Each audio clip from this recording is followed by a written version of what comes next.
এই কলার পাতার খাওয়ার একটা স্বাদ বা একটা তৃপ্তি আলাদা। আপনার এই যে আমাদের বাংলার যে একটা বন্ধন, বাংলা আসলে সবসময়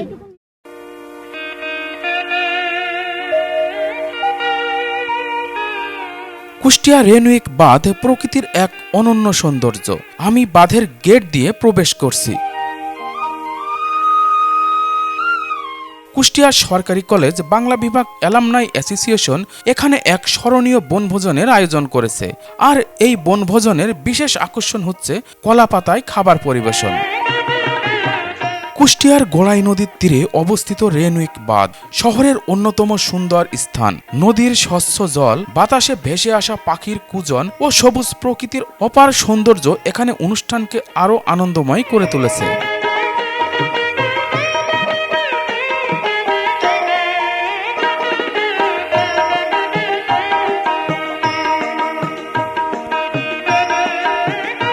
সকালে দল বেঁধে শিক্ষার্থী ও নবীন প্রবীণ সবাই রেনুইক বাঁধে পৌঁছে যায়। প্রথমেই শুরু হয় রান্নার আয়োজন।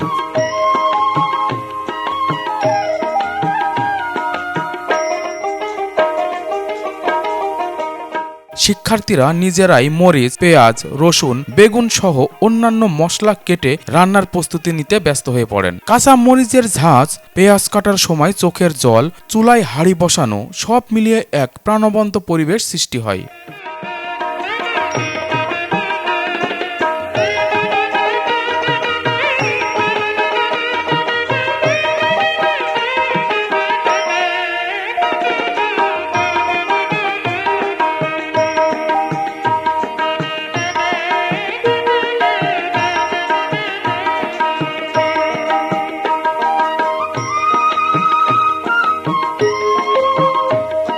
কুষ্টিয়ার ঐতিহ্যবাহী রেনুইক বাঁধ কেবলমাত্র একটি নদী বাঁধই নয়, এটি স্থানীয় মানুষদের জন্য এক শান্ত, প্রাকৃতিক সৌন্দর্যমণ্ডিত বিশ্রামস্থল। কুষ্টিয়া সরকারি কলেজ বাংলা বিভাগ অ্যালামনাই অ্যাসোসিয়েশন সেখানে এক আনন্দঘন বনভোজনের আয়োজন করেন। সকাল থেকে শুরু করে বিকেল পর্যন্ত শিক্ষার্থীরা প্রকৃতির সান্নিধ্যে দিনটি উপভোগ করেন।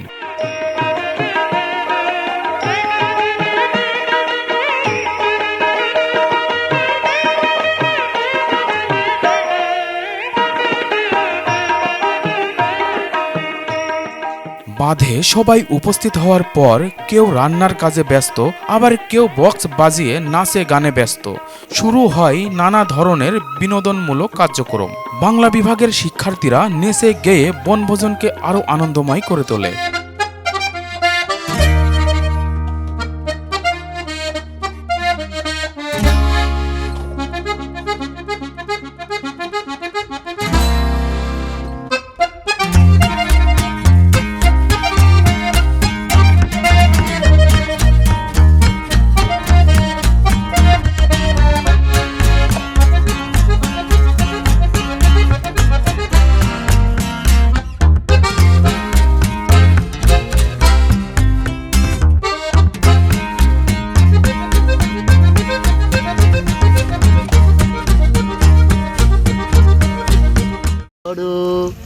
জীবন তত বড় নয়, তোমায় নিয়ে হাজার বছর বাঁচতে বড় ইচ্ছে হয়।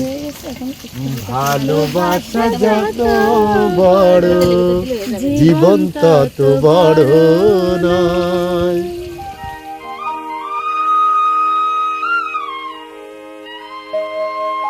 রান্নার জন্য ব্যবহার হয় দেশীয় উপকরণ। পাতা জ্বালিয়ে ইটের উনুনে রান্না হয় খিচুড়ি, ইলিশ ভাজি, আলু ভর্তা ও বেগুন ভাজি। সবাই একসঙ্গে রান্নার মাধ্যমে বনভোজনের পরিবেশ আরও বেশি আনন্দময় হয়ে ওঠে।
এই বনভোজনের বিশেষ আকর্ষণ ছিল কলাপাতায় খাবার পরিবেশন।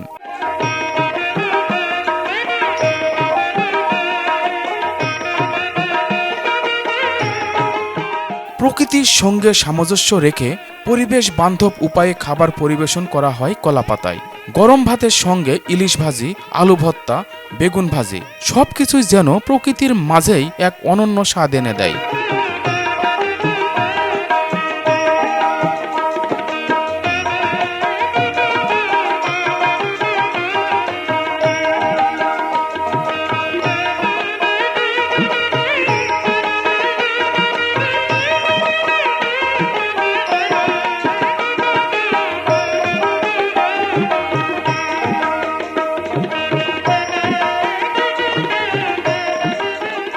এই বনভোজন কেবলমাত্র বিনোদনের জন্যই ছিল না, এটি বন্ধু বান্ধব শিক্ষার্থীদের মধ্যে বন্ধুত্বের বন্ধন দৃঢ় করেছে, প্রকৃতির সঙ্গে সংযোগ বাড়িয়েছে এবং দেশীয় সংস্কৃতির প্রতি ভালোবাসা জাগিয়েছে। কলাপাতায় খাবার খাওয়ার মতো ঐতিহ্যবাহী অভ্যাস নতুন প্রজন্মের কাছে তুলে ধরা হয়েছে। দিন শেষে শিক্ষার্থীরা এর স্মরণীয় অভিজ্ঞতা নিয়ে ঘরে ফিরেছে, যা তাদের মনে বহুদিন পর্যন্ত দাগ কেটে থাকবে।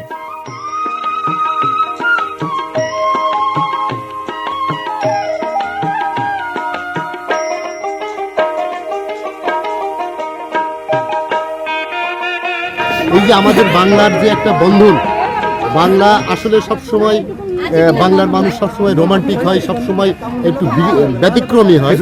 সেই ব্যতিক্রমী আজকে আমরা হঠাৎ বাংলা বিভাগের একটা প্রোগ্রামে আমরা এই যে দেখতে পাচ্ছি আমার হাতে কলার পাতা, যেটা আজ থেকে 25-30 বছর আগে গ্রাম্য এলাকায় কোনো খানা বা কোনো মৃত্যু মানুষ মারা গেলে পরে যে খাওয়ার অ্যারেঞ্জমেন্ট হতো সেই কলার পাতা, এই যেটাতে এই পাতাতে খেলে কোনো অ্যাসিডিটি হবে না, গ্যাস হবে না। যেমন আপনারা যদি মাটির প্লেটে ভাত খান, এক সময় আমরা দেখেছি মুরব্বীরা মাটির প্লেট বা মাটির গ্লাসে পানি খেত, তাদের ওই অ্যাসিডিটিটা থাকতো না।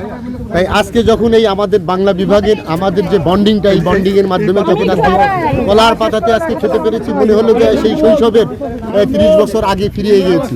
ওই জন্য মানে বাংলা বিভাগের আয়োজকদেরকে অশেষ ধন্যবাদ। এবং এই কলার পাতার খাওয়ার একটা স্বাদ বা একটা তৃপ্তি আলাদা। আপনার বাড়িতে অনেক ভালো প্লেট দিয়ে খাবেন, সেটার ভিতরে কোনো রুচি বোধ পাবেন না, কিন্তু যখনই আজকে কলার পাতাতে খাচ্ছি তখন মনে হলো যে শৈশব আমরা চলে গেছি। ধন্যবাদ সকলকে।